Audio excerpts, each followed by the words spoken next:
მოგესალმებით. ჩვენი დღევანდელი გადაცემის თემაა საპენსიო რეფორმა. კერძოდ, დაგროვებითი პენსიის შესახებ კანონპროექტი, რომელიც პარლამენტს წლის ბოლომდე წარედგინება.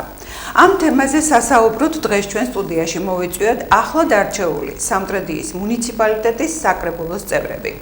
მანანა სირბილაძე, ქართული ოცნება დემოკრატიული საქართველო.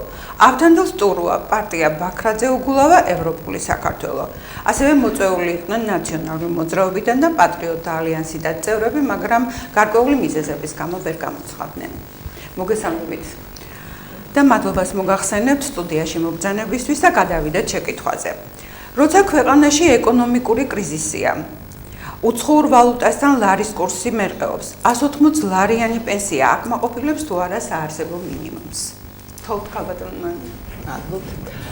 პირველ რიგში მოგესალმებით სტუმრებს, სტუდიაში მოვისალმებით სამტრედიო ტელემაყურებას და მინდა მიულოცო სამტრედიას მშვიდობიანად არჩევნების დამთავრება ბატონ ავთოს ახალმოწვევის საკრებულოს წევრობა და ვუსურებ წარმატებულ 4 წლიან ციკლს ქვეყნის და სამტრედიის სასიკეთოდ.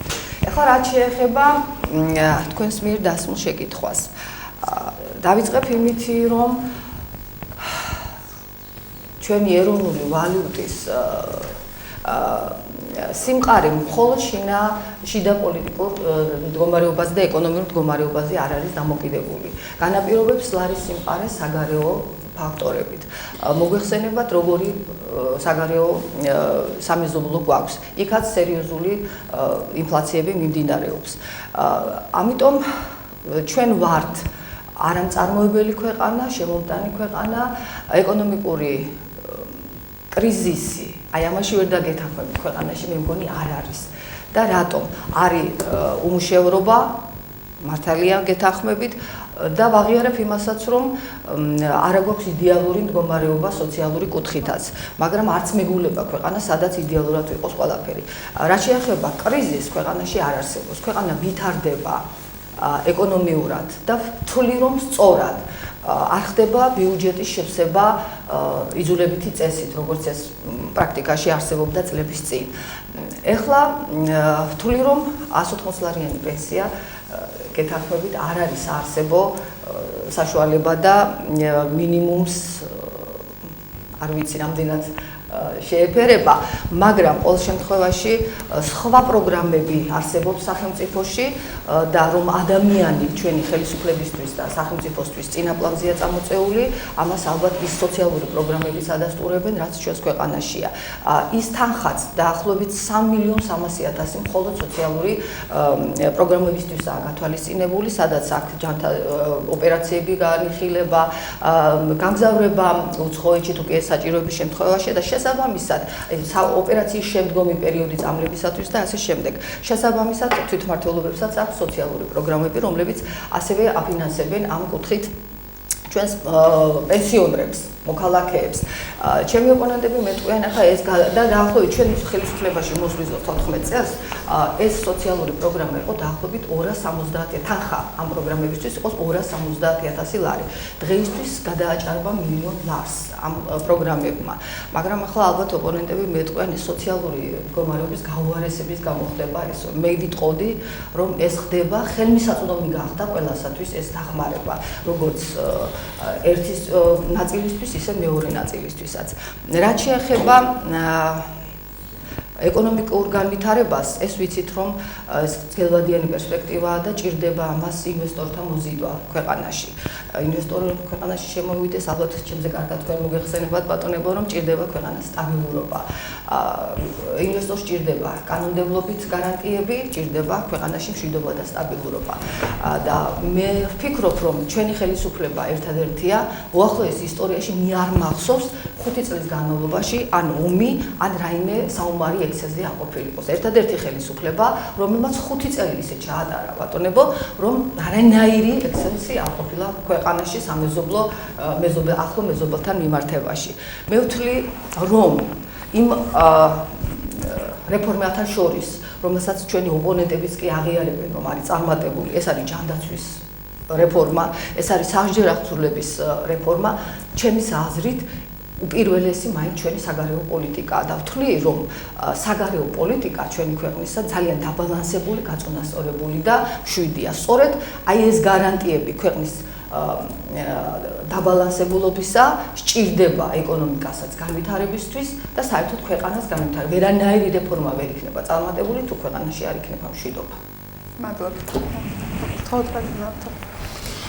მინდა მივესალმოთ ტელემაყურებლებს, მინდა მივესალმოთ ჩემს კოლეგას ქალბატონ მანანას, უსურვო წარმატებები ჩვენ ერთად მოგვიწევს საკრებულოში მუშაობა 4 წლის განმავლობაში და მათ ვარ დარწმუნებული, საკრებულო იქნება წარმატებული და ძალიან ბევრ პრობლემებს, რომელიც შეეხება სამხედროელებს, აუცილებლად აქტიურად და დადებითად გადაწყვეტავს. რაც შეეხება დღევანდელ შეხვედრას, მე ამისთვის მინდა ტელეკომპანიას დავსვუთრა ძალიან დიდი მადლობა. ფაქტიურად მე და ქალბატონ მანანა ვართ პირველი მერცხლები ამ სიტუაციაში. რომლებიც ვართ მონაწილე ამის და დღეს იწყება მე მიმაჩნია თვითონ სამშობლოში ახალი პროცესი იმით რომ იქნება ასეთი შეხვედრები რომელიც მოგცემს საშუალებას ჩვენი სათქმელი სხვადასხვა პოლიტიკური პარტიების სხვადასხვა საზოგადოების გამოთქმული მივიტანოთ აქტიურად ამ მრჩევლამდე. რაც შეეხება დღევანდელ მდგომარეობას ეკონომიკური კრიზისი ნამდვილად არ არის ქვეყანაში, იმიტომ რომ ქვეყანას ფაქტიურად ეკონომიკაც არ გააჩნია, კრიზისი გარდა კოლაფსია იმ კუთხით, რომ აბსოლუტურად ყველაფერი არის განადგურებული იმ კუთხით, რომ ქვეყანა ვერ წავიდა წინ და ფაქტიურად დღეს მხოლოდ და მხოლოდ ადამიანების მოსახლეობის გადარჩენის ერთადერთი გზა არსებობს. გაიქცნენ სადმე საზღვარგარეთ და მიიღონ დაბალანაზღაურებადი სამუშაო იმისთვის, რომ გადაარჩინონ საკუთარი ოჯახები. დღეს საქართველოს ეკონომიკა და შემოსავლობები მთლიანად დამოკიდებულია იმ გზავნილებზე, რომელიც მოდის იმ ადამიანების მიერ იგზავნება საკუთარ ოჯახებისთვის საზღვარგარეთიდან. რაც შეეხება პენსიას, ვერც პენსია ვერ უძლებს ვერავითარ კრიტიკას, ძალიან დაბალი არის პენსია. ახლა არ ვიტყვი, რომ ეს არის დღევანდელი ხელისუფლების ან გუშინდელი ხელისუფლების ბრალი, მაგრამ რეალობები არის ძალიან ცუდი. დღეს საქართველოში პენსია არის $66 ეკვივალენტი. ამ კუთხით რეგიონში ვარ ძალიან მძიმე მდგომარეობაში. მაგალითისთვის გვეტყვით, თურქეთში არის $460. აზერბაიჯანში არის $120, რუსეთში არის $260. ამ კუთხით გვაქვს საშინელი მდგომარეობა. რეფორმა აუცილებლად ჭირდება ამ სიტუაციას. ყველაფერს ჭირდება აბსოლუტურად გადახალისება, მაგრამ რეფორმა ამ სიტუაციებში და მარტო საპენსიო სიტუაციებთან არ გამოვა და რატო არ გამოვა? ყველაფერი არის ქვეყნის განვითარებაზე დამოკიდებული. ყველაფერი ამაზე დამოკიდებული თუ ეკონომიკურად რამდენად ძლიერი ვიქნებით და ვამბობ, რეფორმა ჭირდება თვითონ სახელმწიფოს. ჭირდება თვითონ სიტუაციას იმ კუთხით, რომ აბსოლუტურად ყველაფერი უნდა შეიცვალოს. უნდა შეიცვალოს იმისთვის, რომ ქვეყანა გაიმართოს წელში. უნდა შეიცვალოს იმისთვის, რომ საქართველო იყოს ქართველებისთვის. ხელისუფლებამ ყველაფერი უნდა გააკეთოს იმისთვის, რომ ის პრობლემები, რაც არის და პრობლემების კასკადია, დაძლიოს და ქვეყანა წავიდეს წინ. ქვეყანა ფაქტიურად არ ვითარდება. ქვეყანა მიდის უკან და უკან. მე ვერ დავეთანხმები ქალბატონ მანანას, რა თქმა უნდა, დოლარის და ლარის მიმართებაში კურსი ძალიან ბევრ ფაქტორზეა, არის ფაქტორზე, რომელიც შეიძლება ჩვენ ქვეყანაზეც არ იყოს დამოკიდებული, მაგრამ ძირითადი ფაქტორი არის მაინც ეკონომიკის განვითარება, ძირითადი ფაქტორი არის ის მიდგომები, რაც აქვს ქვეყანას, კურსი არის საშინელ მდგომარეობაში. ფაქტობრივად ინფლაცია არის ისეთნაირად, რომელიც ვერავითარ კრიტიკას ვერ უძლებს. 180 ლარით როგორ უნდა იცხოვროს ადამიანმა. საარსებო მინიმუმის ალბათ ნახევარსაც ვერ ანაზღაურებს ეს. ამიტომ ცვლილებები აბსოლუტურად ყველაფერს ჭირდება, მაგრამ ეს ცვლილებები მარტო საპენსიო რეფორმით რო დავიწყოთ, გვექნება შედეგი აბსოლუტურად ნული. ზუსტად ამის შესახებ იყო შემდეგი შეკითხვა. როგორ შეაფასებდით და რამდენად დროულად მიგაჩნიათ საპენსიო რეფორმა? კარგი, მაგაზეც გეტყვით. ძირითადად ამისთვის ვიყავით ჩვენ დღეს შეკრებილი, რომ მე თვითონ ვიცნობ ამ რეფორმის ძირითად მონახაზებს, ეს ითვალისწინებს 2+2+2%-ს და ეს გულისხმობს იმას, რომ 2% უნდა გადაიხადოს თვითონ იმ ადამიანმა, ვინც არის დასაქმებული, 2% უნდა გადაიხადოს დამსაქმებელმა და 2% იხდის სახელმწიფო. მაგრამ რა არის ცუდი თვითონ ამაში? ცუდი ეს, რომ ეს არ არის ნებაყოფლობით. და ეს არის რომ ვიტყვიან 40 წლამდე არ არის ნებაყოფლობა. 40 წლის შემდეგ ხო 40 ესე იგი თვითონ როგორც ხო 40 წლის შემდგომ კი ესე ფაქტიურად ეს ეხება 40 წლამდე ადამიანებს და რატო ეხება იცი ფაქტიურად უნდა გაიაროს რამოდენიმე 10 წელი 20 25 წელი შეიძლება 30 წელიც რომ სერიოზული თანხა დაგროვდეს იმისთვის რომ შემდგომ პენსიის სახით მიიღოს ანაზღაურება ამ დაგროვილი თანხიდან, მაგრამ არის რამოდენიმე ძალიან ისეთი კითხვა. ქვეყანაში სადაც 2/3 უმუშევარი, რომელი დაგროვებით პენსიაზე არის და რომელი დაგროვებით პენსიის რეფორმაზე არის საუბარი. 2/3 უმუშევარი. ან მეორე არის ჩვენ არა ვართ ის ქვეყანა, სადაც ადამიანი მუშაობს და მას აქვს გარანტია, ვთქვათ, იმუშავებს 2 თვე ან 2 წელი და 2 ან 10 წელი არ იქნება უმუშავა. ფაქტიურად ჩავთვალოთ, რაც იქნება ეს დაგროვებითი სიტუაცია, რომ თქვენ წყალში იყრება. მეორე არის, ეს იწვევს დამატებით წნევს, როგორც დამსაქმებლის მიმართ, ისე თვითონ დასაქმებული ადამიანის მიმართ. ესე იგი 2%-ით მას უძვირდება გადასახადი. შემდგომი სიტუაცია არის დობა თვითონ ამ ფონდის მიმართ. ჩვენ ასეთი ფონდები, ასეთი მიდგომები წლების უკან გვინახავს ის, რომ ადამიანებს შექონდათ თანაბრები და მე გეუბნებით, ვის აუნაზღაურებს. თქვენ გახსოვთ ალბათ, ჩვეულებრივი სახელმწიფო იყო, როდესაც იყო მოწოდება სახელმწიფოს მიერ, რომ შემოიტანეთ ანაბარი, შემდგომ მოხდა ამის გაუფასურება და პასუხი არც არავის არ უგია. ხდებოდა იგივე რაღაც მთელი პირამიდები და მე მიმაჩნია ეს არის საკმაოდ სერიოზულად ორგანიზებული ფინანსური მაქინაცია იმ კუთხით, რომ მოხდეს ამ თანხის მაქსიმალურად ამოღება და ეს საშუალოდ 2019 წელს, როდესაც რეალურად შევა ეს სიტუაცია ძალაში იქნება 900 მილიონი და შემდგომ მატება მოხდება ამის და ეს არის საშუალება 900 მილიონის ამოღება დამსაქმებლიდან, დასაქმებულიდან და გარკვეულწილად სახელმწიფოდან მოხდეს იმისთვის, რომ მოხდეს ამ თანხების აკუმულირება. მე ვსვავ კითხვას და ელემენტარულ კითხვას ვსვავ. 30 წლის შემდგომ ის თანხა, რომელსაც მე შევიტან და რომელსაც შეიტანს ნებისმიერი ადამიანი, ვისაც ეს კანონი შეეხება, რა ძალა იქნება მას იმ ფონზე, როდესაც ფაქტიურად ბოლო 5 წლის განმავლობაში 80%-ით გაუფასურდა ლარი. თუ ასეთნაირად გაგრძელდა ლარი კუპონად ხო გადაიქცევა. ჩემი შეტანილი თანხა შეიძლება იქნეს ვთქვათ, ყოველთვიურად 1000 ლარი, მაგრამ ვერ ყიდულობდეს 1 პურსაც კი. ძალიან ბევრი სიტუაცია. მთავარი არის ნდობის სიტუაცია. აქ ნდობის მომენტები იქნება ამ ფონდის მიმართ და რამდენად ენდობა ის ხალხი, ვინც არაერთხელ გარკვეულწილად ამ სიტუაციებზე იწვია ძალიან ცივი შხაპი. ცივი შხაპი იმ კუთხით, რომ სახელმწიფომ თავის დროზე ეს იყო 80-იან წლების ბოლო და 90-იან წლების ბოლო შესწავლაზე გახსოვთ თქვენ პრემიერ-მინისტრის მოწოდება, რომ შეეტანა თანაბრები ბანკებში, სახელმწიფო ბანკები იყო მაშინ და მიიღებდნენ გაურმაგებულს და როგორ გაურმაგებული მიიღეს. ყველამ ძალიან კარგად ნახეთ. პასუხი არავის არ უგია. არც სახელმწიფოს არ აუგია ეს შიდა ვალში. არც არავის არ აუნაზღაურებია. ანალოგიურად ძალიან ბევრი მიდგომები იყო, როდესაც იქნებოდა კომერციული, ეგრეთ წოდებული ბანკები, სტრუქტურები, პირამიდები და ადამიანებს შექონდათ თანხა, შემდგომ ესენი უფასურდებოდა, მთელი მაქინაციები ხდებოდა და არც ამაზე პასუხი არავის არ უგია. მანახეთ ერთი კომერციული ბანკი, რომელმაც აგო. ამიტომ ადამიანების დამოკიდებულება, ამის მიმართ სანდოობის დამოკიდებულება იქნება აბსოლუტურად ნოლი. მე უფრო მეტიც არის. მე კი ვეთანხმები, შეიძლება რეფორმა გატარდეს, მაგრამ რეფორმა უნდა გატარდეს როგორნაირად, იცი? უნდა იქნეს გამოღებული ის და გაზიარებული ის რეფორმები, რომელიც გატარდა. აბსოლუტურად უნდა იქნეს რისკები გათვალისწინებული. უნდა იქნეს გათვალისწინებული კიდევ ერთი მომენტი არის. ჩვენ ვზდით, ვთქვათ, 2%-ს თვითონ დასაქმებულის კისერზე, 2% დამსაქმებლის კისერზე, მაგრამ ჩვენ გვაქვს კონსტიტუციაში ასეთი მუხლი, ეს არის 94 მუხლი, რომელიც გადასახადების ზრდას მხოლოდ და მხოლოდ უშვებს რეფორმის გზით. ძალიან ბევრი კითხვებია, ამიტომ დასახვეწია, თორემ რეფორმა რომ არის გასატარებელი, ამაში გეთანხმებ, მაგრამ ეს უნდა დაიხვეწოს, უნდა შეიცვალოს. მე მაგალითად რომ ვიყო და ვაკეთებდე, ამას არ გავაკეთებდი, თქვა უშუალოდ დამსაქმებლის ან დასასაქმებლის კისერზე. დღეს იცით რომ გადასახადი არის 20%-იანი, ხო ასე? ამ 20%-ზე ავდგებოდი და იმ 6%-ს, რომელსაც იხდის უშუალოდ დამსაქმებელი და გარკვეულად წილიც ამის არის დასაქმებულის, იმ 6%-ს მოვჭრიდი 2+2 და დავიყვანდი 14%-ზე. ფაქტიურად 14%-ს მიიღებდა სახელმწიფო და პირველ ეტაპზე ამ 6%-ს იგივე სახელმწიფო აანაზღაურებდა და ეს არ იქნებოდა ჩემს კისერზე და არ იქნებოდა იმ ადამიანის კისერზე, ვინც გარკვეულწილად ასაქმებს ამ ადამიანებს. ამ კუთხით მე მიმაჩნია, რომ ამ რეფორმას აქვს ძალიან ბევრი უარყოფითი მხარე, რომელიც აუცილებლად უნდა გადაიხედოს და აუცილებლად უნდა დაიხვეწოს. მე უფრო მეტსაც გეტყვი, თქვენ უნდა იცოდეთ. დაახლოებით 2000, ესე იგი ეს უნდა შევიდეს 2018 წლის მესამე კვარტალში ძალაში, მე როგორც ვიცი.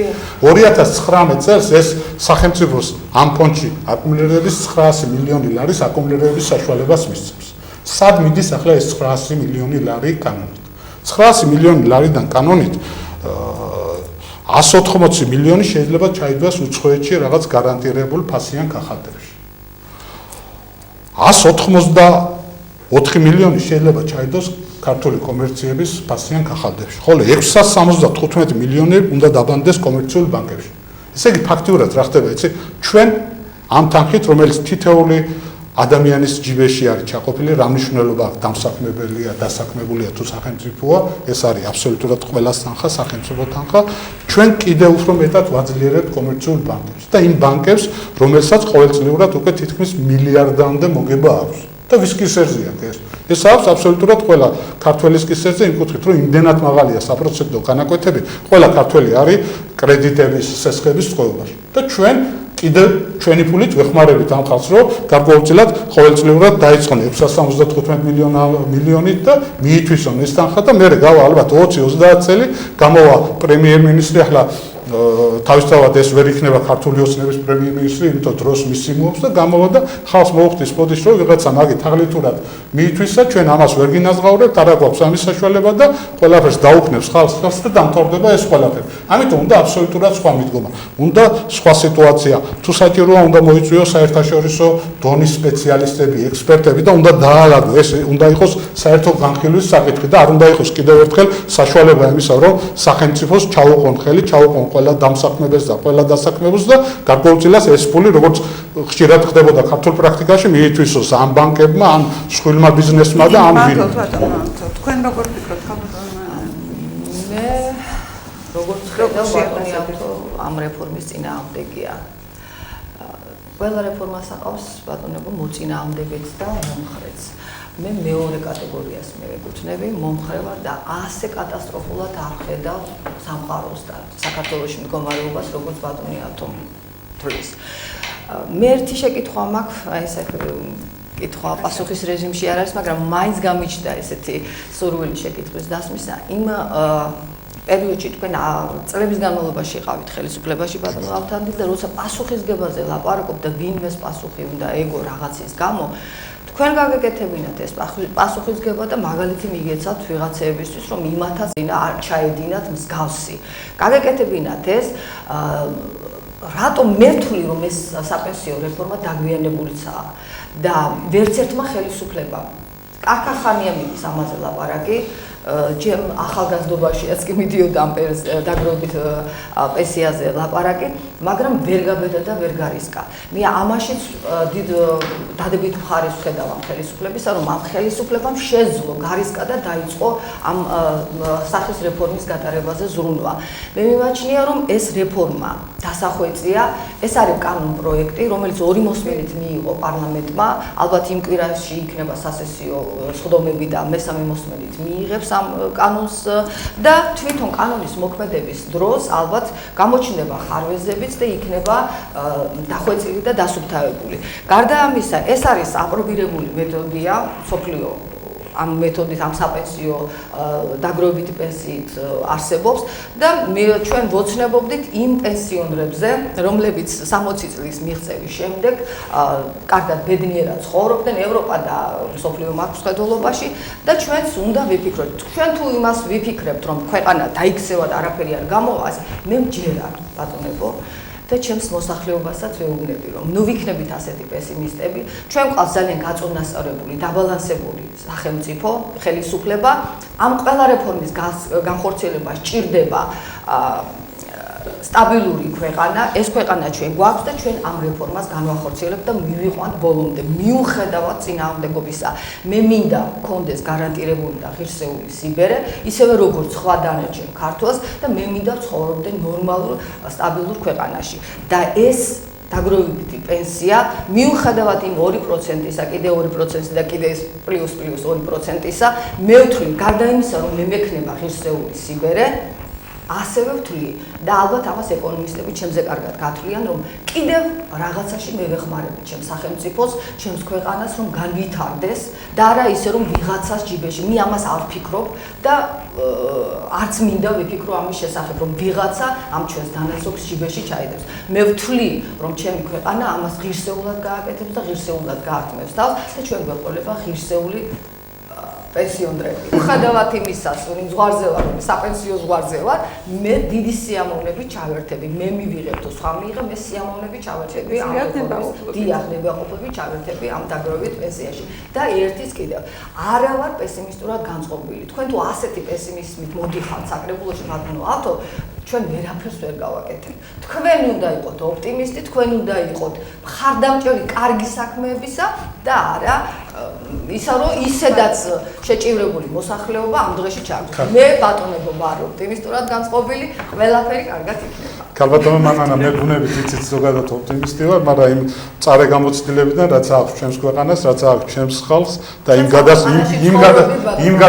გადასახედიდან, რასაც მე ჩემი თვალით უყურებ, ვერ ვიქნები ბრმა ოპტიმისტი ვერ ვიქნები. ახლა ერთი კითხვა ნამდვილად მაქვს, როგორი კითხვა, იცი? თქვენის აზრით დღეს საშუალო ხელფასი 500-700 ლარია. თქვათ და ადამიანმა დაიწყო 30 წლიდან შეტანა და მივიდა საპენსიო ასაკამდე 60 წლამდე. თქვენის აზრით რამდენი ლარი უწევს მას საპენსიო თანხა? საპენსიო დაგროვებითი? ხო, დაგროვებით ზევსა. დაგროვებითი, ალბათ დაახლოებით იქნება სადღაც 600-700 ლარი, დაახლოებით. ხო, 500-დან პლუს ფიქსირებული პენსია. ხო, 500 დაახლოებით ჯამში 700 ლარი. კი, მაგრამ თუ კი ასე გაგრძელდა, მე არ ვამბობ ახლა და ნამდვილად გამიგეთ, არ ვსაუბრობ, თქვათ, რატომ მიდის ინფლაცია. ეს თემა არ არის დღევანდელი თემა და არც ის თემა, რომელიც ჩვენ შეგვიძლია ერთმანეთში გავარკვიოთ, იმიტომ ნეტარ ჩვენ დონეზეც ხდებოდეს, თორემ ნამდვილად არ გაგანებებდით თავს. თუ ასე გაგრძელდა ამ ტემპებით ინფლაცია, რა იქნება ეს 700 ლარი? არა, მე მესმის თქვენი და რისკებით, ახლა თქვენ არ იფიქროთ, ახლა მე საკმაოდ დიდი რისკებია. ბატონო ავთანდი, მაგრამ არ უნდა დავიწყოთ, არ უნდა გავაკეთოთ არაფერი და უცადოთ, დავჯდეთ, დავსხდეთ და უცადოთ დედა რა მოშველებთ. მაბატიეთ, მაგრამ რატომ ასე გეუბნებით კიდევ ერთხელ? მე ხელოვნურ გამყარებას არ მივემხრობი ლარისას. ნამდვილად არ არც მე არ მივემხრობი, მაგრამ მივემხრობი იმას, რომ ეკონომიკა განვითარდეს, რაღაც გაკეთდეს ქვეყანაში, მაგრამ ამას ფაქტიურად ვერ კეთდება. რა კეთდება? ვერ კეთდება, რო კეთდებოდეს ეს სურათი არ გვექნება. არ ხალხავ აპოკალიფს მე გეუბნებ დღეს ვითარდება ქვეყანა. დღეს რომ მოვდიოდი ქალბატონო მანანა გეტყვით ზუსტად რა კურსი რა იყო 2.7 იყო კურსი, ხო? მე კი არ ხატავ, მე უყურებ რეალობად, ამას რეალობად. მაშინ არ ინგრეოდა ქვეყანა. ბატონო ავთო, ეს ცოცხალი ორგანიზმია. ლარი ზოგჯერ გამყარდება, ზოგჯერ საგებია, მაგრამ ბოლო 5 წელია, როდესაც სიტუაცია შეიცვალა, სულ ეცემა კურსი და თუ ასე გაგრძელდა გამყარებისკენ არ მიდის. მაგრამ გეუბნები საფუძველზეც ხდებოდა ლარის კურსი და რატომ იყო ლარის კურსი ისეთი მყარი? თქვენ გადასარევად იცით და მეც ვიცი და მოსახლეობა მეც იცის. რა გზებით ხდებოდა ბიუჯეტი? არა, ნამდვილად არ ვიცი რა გზებით ხდებოდა, მაგრამ ერთი ვიცი, ერთი რაც იყო რეალობა, უყურებდი რომ ლარი იყო საკმაოდ ინფლაცია არ იყო ამ დონეზე. ეს როგორ ინფლაცია იცი?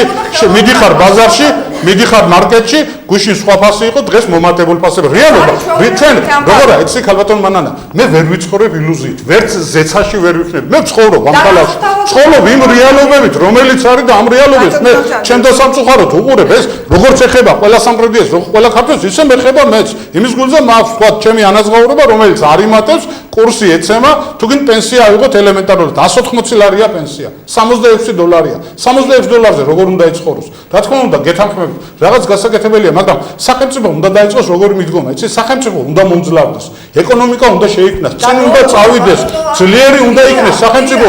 მე რომელი ძლიერეზია, ეს თქვენი ბრალი კი არ არის. მე ვამბობ ზოგადად, ქვეყანა რა მდგომარეობაშია, დღეს რომელ ადგილზე ვარ, საერთოდ რო გითხრათ, თლიან შიდა პროდუქტით ერთ სულ მოსახლეზე 105 ადგილზე ვარ. არა ვარ, ჩვენ წარმოებელი ქვეყანა. რო არა ვართ, უნდა გავხდეთ ჩვენ და ყველა ხელისუფლების მოვალეობა ზუსტად რა არის, იცი, ქვეყანა უნდა წაწიოს წინ, ქვეყანაში უნდა შექმნას პირობა.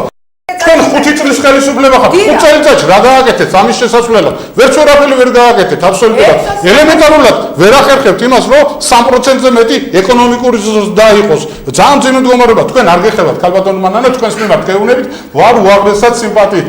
უბრალოდ ჩვენ დონეზე აქ სიტუაცია არ არის გადასაწყვეტი და მე მაგალითად რასაც გავაკეთებთ ხელისუფლება რომ იყოს კამრების შემოჭერის პოლიტიკას რომ თქვენ ძალიან აქტიურად გავატარებდი. არ დაუშვებდი რაღაც თელ რიგ იმ უაზრო ხარჯებს, დავიწყებდი პენსიის დას, დავიწყებდი რაღაც ეკონომიკის უფრო მეტ ბიუჯეტის ხარჯი დაზრდიდით 20 ლარით ან 50 ლარით პენსიას. 20 ლარით გავზდიდი. რის ხარჯზე? რის ხარჯზე გინდა გითხრათ არ მინდა ახლა. არა თქვით, მე იმიტომ დავიწყე ზუსტად. არ მინდა ახლა გული ვატკინო ვინმე იმითაც წავიდა. და რის ხარჯზე? მე გეტყვი. ბიუროკრატიული ხარჯების შემცირება და ფუფუნების საგნების და რაღაცა რა გვაქვს? რა გვაქვს გითხარ? გინდა არ მინდა კიდევ გეუბნები. კარგი გეტყვით.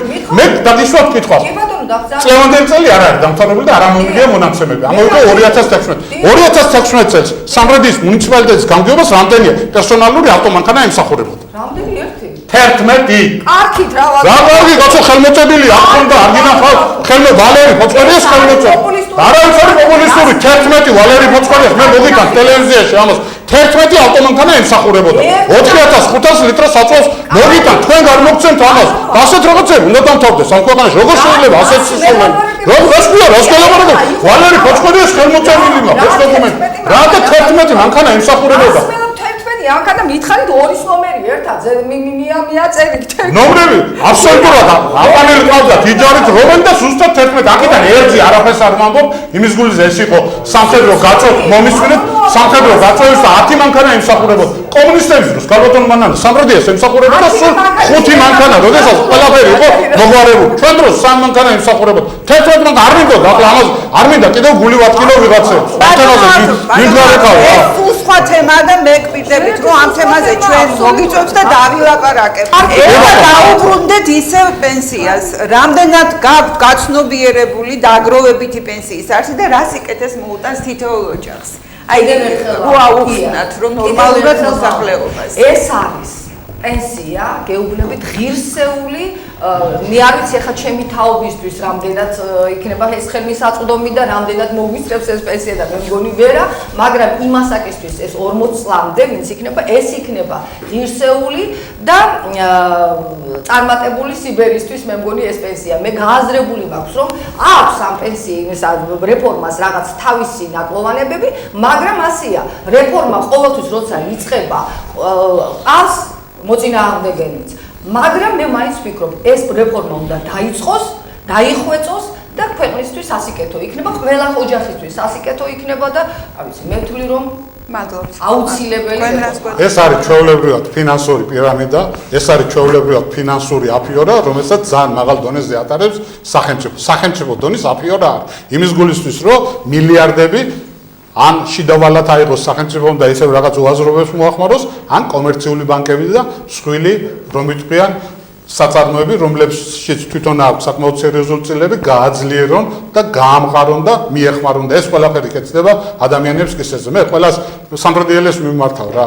არაფერი არ მინდა 2% 30 წელი ჩამერიცხეთ ფონდს გავხდი და 30 წლის მერე მე გაძლევთ გარანტიას რომ 2000 ლარს მოგწევ. მე მენდობით ამაზე? არა, გეკითხებით, მენდობით ამაზე? ვინმე ენდობა ამ აფიორას? გეკითხებით, ვინაიდან არავინ არ ენდობა ამ აფიორას? იმიტომ არ არის ეს ნებაყოფლობით. რატო არ არის ნებაყოფლობით? სვა ვკითხავს. და რატო? როგორ გეკითხება? 40 წლის იქეთ არა აქვს ამას. აზრი მე ვამბობ თავი. რატომ არ აქვს და 20 წელი ვერ დაგროვდება იმდენთან ხა და 40 წლამდე, როდესაც აბსოლუტურად ადამიანი იწყებს უკვე თავის შრომით მოღვაწეობას, მისთვის არის როგორ იცი სავალდებულო ხდება ეს. უფრო მეტსაც გეტყვით, რომელ ანდა დაგროვებით პენსიაზეა საუბარი ქვეყანაში, სადაც 2/3 არის უმუშევარი.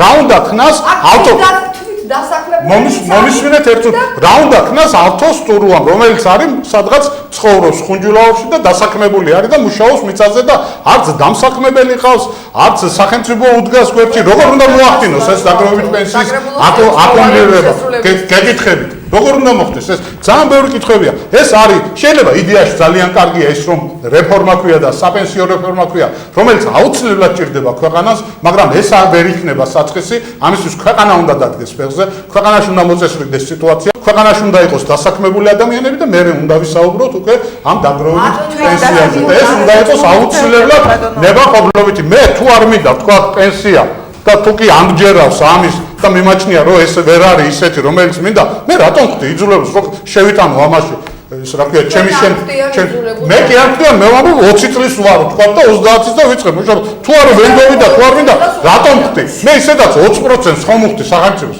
თუ ძალიან უნდა სახელმწიფოს ეს 20% შეამციროს 14%-ამდე და ის 3-ჯერ 2% 6% თვით სახელმწიფომ გადაიხადოს ეს ყველაფერი საჭიროებს დახვეწას ეს უნდა დაიხვეწოს ეს თუ არ დაიხვეწა თუ არ შეიცვალა აბსოლუტურად არაფერი არ გამოვა ეხლა რაც შეეხება თვითონ კანონპროექტს ეს რომ იყოს ახლა განხილვის სტადიაში თქვენ იცით როგორც წესია პარლამენტში მქონდა საშუალება ვიღო პარლამენტის წევრი ორი მოსმენით როდესაც მიიღება კანონი იმაში შედის ოღონდ მხოლოდ და მხოლოდ ტექნიკური ცვლილებები კანონი არის იმ სახის ფაქტიურად ეს უნდა ჩავთვალოთ რომ არის კანონი უბრალოდ პარლამენტზეა დამოკიდებული ადრე მიიღებს თუ გვიან მიიღებს ისიც ვიცით, როდის უნდა დაიწყოს და ამიტომ ამას კანონის სახე.